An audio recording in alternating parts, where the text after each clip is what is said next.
તમામ મિત્રોને all the best. Gujarat police PSI ASI અને કોન્સ્ટેબલ મોક ટેસ્ટ નંબર 58। મિત્રો, જો તમે સાચી અને સચોટ દિશામાં ગુજરાત પોલીસની તૈયારી કરતા હોય તો આ વિડીયો તમારા માટે છે। વિડીયોને પૂરો જરૂરથી જોજો અને તમારી તૈયારીને એક ઓપ જરૂરથી આપજો। પ્રશ્ન નંબર 1, નીચે આપેલ દિલ્હી સલ્તનતની વિગતમાંથી કયું સત્ય છે તે જણાવો। આપણને દિલ્હી સલ્તનત વિશેની કેટલીક વિગત આપવામાં આવી છે, તેમાંથી આપણે જણાવવાનું છે કે કયું સત્ય છે। આપણે વિગતને જોઈએ। 1, જલાલુદ્દીન ખલજીથી ખલજી વંશના શાસનની શરૂઆત થઈ હતી। 2, ગુલામ વંશના કુતુબુદ્દીન ઐબક દિલ્હી સલ્તનતના પ્રથમ સુલતાન બન્યા હતા। 3, તુગલક વંશમાં મોહમ્મદ બિન તુગલક પ્રતિભાવંત સુલતાન હતા। મિત્રો, વિધાન નંબર 1, 2 અને 3 ત્રણે ત્રણ અહીંયા સત્ય છે, તેથી પ્રશ્નનો જવાબ આવશે ઓપ્શન નંબર ડી, 1, 2 અને 3। આપેલ 1, 2 અને 3 સત્ય છે। પહેલા પ્રશ્નનો જવાબ છે ઓપ્શન નંબર ડી। પ્રશ્ન નંબર 2, નીચે આપેલામાંથી કોના દ્વારા બક્સરના યુદ્ધમાં અંગ્રેજ સેનાનું નેતૃત્વ કરવામાં આવ્યું હતું? એટલે કે અંગ્રેજ સેનાના વડા બક્સરના યુદ્ધ દરમિયાન કોણ હતા?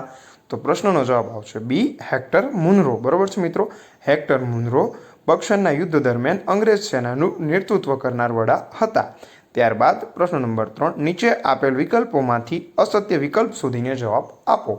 આપણે વિકલ્પોને જોઈએ। એ, પૃથ્વી સપાટીથી જેમ ઊંચે જઈએ તેમ તાપમાન ઘટે છે। બી, જમીન પાણી કરતાં ઝડપથી ગરમ થાય છે અને ઝડપથી ઠંડી પડે છે।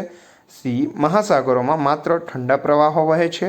અને ડી, સૂર્યના કિરણો સૌપ્રથમ પૃથ્વી સપાટી પર પડે છે। પ્રશ્નમાં આપણને અસત્ય વિકલ્પ કયો છે તે પૂછવામાં આવ્યું છે, તેથી પ્રશ્નનો જવાબ આવશે ઓપ્શન નંબર સી, મહાસાગરોમાં માત્ર ઠંડા પ્રવાહો વહે છે તે અસત્ય છે, કારણ કે મહાસાગરોમાં માત્ર ઠંડા નહીં પરંતુ ગરમ પ્રવાહો પણ વહે છે। મહાસાગરમાં ઠંડા અને ગરમ બંને પ્રવાહો વહે છે, તેથી પ્રશ્નનો જવાબ આવશે ઓપ્શન નંબર સી। મિત્રો, જો તમે અમારી ચેનલ ઉપર નવા હોય અને ચેનલને હજુ સુધી સબસ્ક્રાઇબ ના કરી હોય તો ચેનલને સબસ્ક્રાઇબ જરૂરથી કરી લેજો, કારણ કે અમારી ચેનલ ઉપર ડેલી બેસિસ ઉપર જીસીઆરટી અને એનસીઆરટી બેઝ મોક ટેસ્ટનું આયોજન કરવામાં આવતું હોય છે, અને જે સાચી અને સચોટ દિશામાં તૈયારી કરતા વિદ્યાર્થીઓ માટે ખૂબ જ જરૂરી અને ઇમ્પોર્ટન્ટ હોય છે। ત્યારબાદ પ્રશ્ન નંબર 4, નીચે આપેલ બે વિધાનોના આધારે પ્રશ્નનો સત્ય જવાબ આપો। મિત્રો, આપણે ટેસ્ટમાં તમામ પ્રકારના ક્વેશ્ચન આવરી લીધા છે, ઇતિહાસ, ભૂગોળ અને તમામ પ્રકારના। આપણે જોઈએ। 1, ચક્રવાતને વેસ્ટ ઇન્ડિઝ અને મેક્સિકોના અખાતમાં હરિકેનના નામે ઓળખવામાં આવે છે। 2, ચક્રવાતને ઓસ્ટ્રેલિયામાં વિલીસ તરીકે ઓળખવામાં આવે છે। પ્રશ્નનો જવાબ આવશે ઓપ્શન નંબર ડી, 1 અને 2 બંને સત્ય છે। પ્રશ્ન નંબર 5, નીચે આપેલમાંથી અસત્ય વિકલ્પ શોધીને જવાબ આપો। એ, અહમ લોકો 13મી સદીમાં મ્યાનમારથી આવી અસમની બ્રહ્મપુત્ર નદીના ખીણ વિસ્તારમાં વસ્યા હતા। બી, અહમ રાજ્ય બળજબરીપૂર્વકના શ્રમ પર આધારિત હતું। સી, જે લોકો પાસે બળજબરીપૂર્વક રાજ્યમાં કામ કરાવાતું તેને પાઇક કહેવામાં આવતા હતા। બરોબર છે મિત્રો, એ, બી અને સી ત્રણે ત્રણ અહીંયા સત્ય છે, તેથી પ્રશ્નનો જવાબ આવશે ઓપ્શન નંબર ડી, આપેલમાંથી એક પણ અસત્ય નથી। આપેલમાંથી એક પણ અસત્ય નથી। ત્યારબાદ પ્રશ્ન નંબર 6, નીચે આપેલ મણિપુરી નૃત્યની માહિતીમાંથી કયું અસત્ય છે તે જણાવો। આપણે જોઈએ। એ, મણિપુરી નૃત્ય એ પૂર્વ ભારતમાં આવેલ મણિપુર રાજ્યની ઓળખ છે। બી, મણિપુરી નૃત્યના 3 પ્રકાર છે। સી, મણિપુરના લોકો ઉત્સવ પ્રસંગે આ નૃત્ય કરે છે। અને ડી, આ નૃત્યોમાં શરીરની ગતિ ધીમી હોવાથી તેને ભારતના અન્ય નૃત્યોથી અલગ માનવામાં આવે છે। બરોબર છે મિત્રો, પ્રશ્નમાં આપણને પૂછવામાં આવ્યું છે કે અસત્ય વિધાન એટલે કે વિકલ્પ કયો છે, તો જવાબ આવશે ઓપ્શન નંબર બી, મણિપુરી નૃત્યના 3 નહીં પરંતુ 2 પ્રકાર છે, લાસ્ય અને તાંડવ। બરોબર છે મિત્રો, લાસ્ય અને તાંડવ, તેથી પ્રશ્ન નંબર 6 અહીંયા અસત્ય છે। ત્યારબાદ પ્રશ્ન નંબર 7 આપણે જોઈએ। મિત્રો, નીચે આપેલમાંથી કયું વિધાન સત્ય છે તે જણાવો। આપણે જોઈએ। એ, તંતુ વાદળો આકાશમાં લગભગ 10 કિમીથી વધુ ઊંચાઈએ જોવા મળે છે। બી, તંતુ વાદળો સૂક્ષ્મ હિમપત્તીઓના બનેલા હોય છે। સી, સૂર્યાસ્ત સમયે આ વાદળો રંગીન લાગે છે। બરોબર છે મિત્રો, તો પ્રશ્નનો જવાબ આવશે ઓપ્શન નંબર ડી, આપેલ તમામ સત્ય છે। એ, બી અને સી ત્રણે ત્રણ અહીંયા સત્ય છે। આપણને તંતુ વાદળો વિશેની માહિતી આપવામાં આવી છે। પ્રશ્ન નંબર 8, નીચે આપેલમાંથી ચીખલી તાલુકો કયા જિલ્લામાં આવેલ છે તે જણાવો। ચીખલી તાલુકો કયા જિલ્લામાં આવેલ છે તે જણાવો। તો મિત્રો, પ્રશ્નનો જવાબ આવશે option number B, Bharuch. Chikhli તાલુકો ભરૂચ જિલ્લામાં આવેલો છે અને ભરૂચ જિલ્લામાં કુલ 6 તાલુકાઓ આવેલ છે। પ્રશ્ન નંબર 9, નીચે આપેલ વિધાનોમાંથી ભારતમાં નવા રાજ્યોની રચના સમયે ક વર્ગમાં કયા રાજ્યોનો સમાવેશ થતો હતો તે જણાવો. બરોબર છે. આપણે વિધાનો જોઈએ. 1 કચ્છ, 2 મુંબઈ, 3 ત્રિપુરા અને 4 ભોપાલ. બરોબર છે મિત્રો. તો પ્રશ્નનો જવાબ આવશે option number C, Kutch, Tripura અને ભોપાલ. 1, 3 અને 4 કચ્છ, ત્રિપુરા અને ભોપાલનો સમાવેશ ક વર્ગના રાજ્યોમાં થતો હતો. બરોબર છે મિત્રો. ત્યારબાદ હવે આપણે જોઈશું પ્રશ્ન નંબર 10.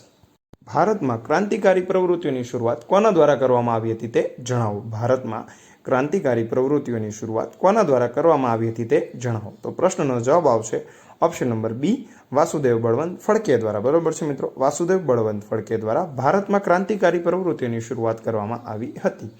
પ્રશ્ન નંબર 11, નીચેના આપેલ વાતાવરણ વિશેની માહિતી માટે અસત્ય વિકલ્પ કયો છે તે જણાવો. આપણે માહિતીને જોઈએ. એ, ટૂંકા સમયગાળાની વાતાવરણની વાસ્તવિક સ્થિતિને તાપમાન કહેવામાં આવે છે. બી, વાતાવરણની લાંબા ગાળાની સરેરાશ સ્થિતિને આબોહવા કહેવામાં આવે છે. અને સી, ભારતમાં હવામાન ખાતાની મુખ્ય કચેરી દિલ્હીમાં આવેલ છે. ડી, આપેલમાંથી એક પણ અસત્ય નથી. મિત્રો, પ્રશ્નમાં આપણને અસત્ય પૂછવામાં આવ્યું છે, તો પ્રશ્નનો જવાબ આવશે ઓપ્શન નંબર એ. ઓપ્શન નંબર એ અહીંયા અસત્ય છે, કારણ કે ટૂંકા સમયગાળાની વાતાવરણની વાસ્તવિક સ્થિતિને હવામાન કહેવામાં આવે છે. બરોબર છે મિત્રો. ટૂંકા ગાળાના વાતાવરણની વાસ્તવિક સ્થિતિને હવામાન કહેવામાં આવે છે. પ્રશ્ન નંબર 12, ભારતમાં શાંતિ નિકેતન નામની સંસ્થાની શરૂઆત ક્યારે કરવામાં આવી હતી તે જણાવો. ભારતમાં શાંતિ નિકેતન નામની સંસ્થાની શરૂઆત ક્યારે કરવામાં આવી હતી તે જણાવો. તો પ્રશ્નનો જવાબ આવશે એ, 1901માં શાંતિ નિકેતન નામની સંસ્થાની શરૂઆત 1901માં થઈ હતી. ત્યારબાદ પ્રશ્ન નંબર 13, નીચેના આપેલમાંથી અસત્ય વિકલ્પ શોધીને જવાબ આપો. આપણે વિકલ્પોને જોઈએ. એ, દરેક રથ મંદિરો એક કરતાં વધુ પથ્થરોને કાપીને બનાવવામાં આવ્યા છે. બી, દક્ષિણ ભારતમાં એક પથ્થરમાંથી કે ખડકમાંથી કોતરીને બનાવેલા જગવિખ્યાત રથ મંદિર આવેલ છે. સી, આ રથ મંદિરો પલ્લવ યુગની આગવી ઓળખ છે. અને ડી, મહાબલીપુરમના મંડપ અને મહાબલીપુરમના રથ મંદિરો વિશ્વવિખ્યાત છે. મિત્રો, પ્રશ્ન ખૂબ જ સરળ છે. પ્રશ્નમાં જ આપણને પ્રશ્નનો જવાબ આપવામાં આવ્યો છે. આપણને 13મા પ્રશ્નમાં પૂછવામાં આવ્યું છે કે અસત્ય વિકલ્પ કયો છે. તો પ્રશ્નનો જવાબ આવશે ઓપ્શન નંબર એ, દરેક રથ મંદિરો માત્ર એક જ પથ્થરને કાપીને બનાવવામાં આવતા હતા. દરેક રથ મંદિરો માત્ર એક જ પથ્થરને કાપીને બનાવવામાં આવતા હતા. ત્યારબાદ પ્રશ્ન નંબર 14, નીચે આપેલમાંથી કોના દ્વારા સોમપ્રકાશ નામનું સામાયિક ચલાવવામાં આવતું હતું તે જણાવો. સોમપ્રકાશ નામનું સામાયિક કોના દ્વારા ચલાવવામાં આવતું હતું. તો પ્રશ્નનો જવાબ આવશે option number D, Ishwarchandra Vidyasagar. બરોબર છે મિત્રો. ઈશ્વરચંદ્ર વિદ્યાસાગર દ્વારા સોમપ્રકાશ નામનું સામાયિક ચલાવવામાં આવતું હતું. ત્યારબાદ પ્રશ્ન નંબર 15, નીચેના આપેલ માહિતીમાંથી કયું અસત્ય છે તે જણાવો. એ, તાલુકા પંચાયતના અધિકારીને તાલુકા વિકાસ અધિકારી કહેવામાં આવે છે. બી, તાલુકા પંચાયત પ્રમુખ ટીડીઓને સચિવ તરીકેની સેવા આપે છે. સી, ટીડીઓ તાલુકા પંચાયતના વહીવટી કારોબારીના વડા છે. ડી, આપેલ તમામ સત્ય છે. પ્રશ્ન નંબર 15માં આપણને અસત્ય પૂછવામાં આવ્યું છે, તેથી પ્રશ્નનો જવાબ આવશે ઓપ્શન નંબર બી.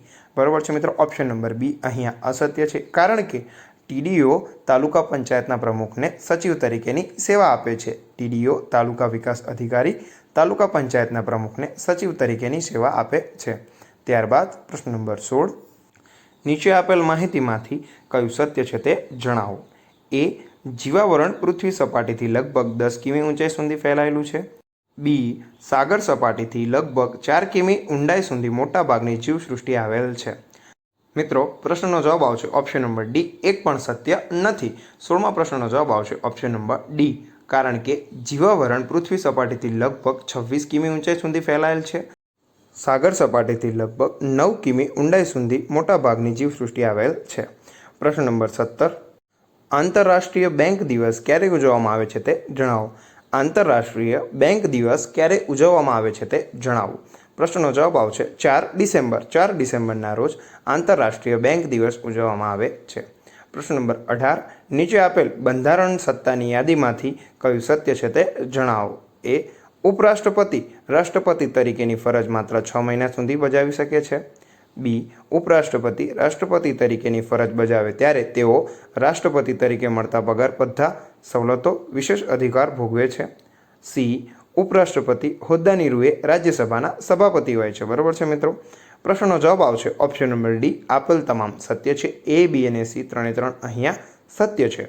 ત્યારબાદ પ્રશ્ન નંબર 19, નીચેના જોડકા યોગ્ય રીતે જોડો. આપણને એક તરફ અહીંયા વિવિધ હક આપવામાં આવે છે અને બીજી તરફ વિવિધ કલમ આપવામાં આવી છે. બરાબર છે મિત્રો. પ્રશ્નનો જવાબ આવશે ઓપ્શન નંબર બી, એટલે કે પહેલામાં એ, બીજામાં બી અને ત્રીજામાં સી. વધારે માહિતીથી જોઈએ તો એક, ધાર્મિક સ્વતંત્રનો અધિકાર, એ કલમ 25 થી 28. 2, શોષણ સામેનો હક, ઓપ્શન નંબર બી કલમ 23 થી 24. 3, સ્વતંત્રતાનો હક, સી કલમ 19 થી 22. બરાબર છે મિત્રો. પ્રશ્ન નંબર 19માં જવાબ આવશે ઓપ્શન નંબર બી. ત્યારબાદ પ્રશ્ન નંબર 20. આ પ્રશ્નનો જવાબ મિત્રો તમારે નીચે કોમેન્ટ બોક્સમાં આપવાનો છે. 20માંથી તમારે કેટલા સાચા પડ્યા તે જરૂરથી જણાવજો. પ્રશ્ન નંબર 20, નીચે આપેલમાંથી કોણ કાસ્ટિંગ વોટ આપવાની સત્તા ધરાવે છે? નીચે આપેલમાંથી કોણ કાસ્ટિંગ વોટ આપવાની સત્તા ધરાવે છે તે જણાવો. આવા જ બીજા વિડીયોને જોવા માટે મિત્રો અમારી ચેનલને સબસ્ક્રાઇબ કરો, વિડીયોને શેર કરો, વિડીયોને લાઇક કરો અને તમારા ગવર્મેન્ટ એક્ઝામની તૈયારી કરતા મિત્રો સાથે જરૂરથી શેર કરજો. જય હિન્દ, જય ભારત.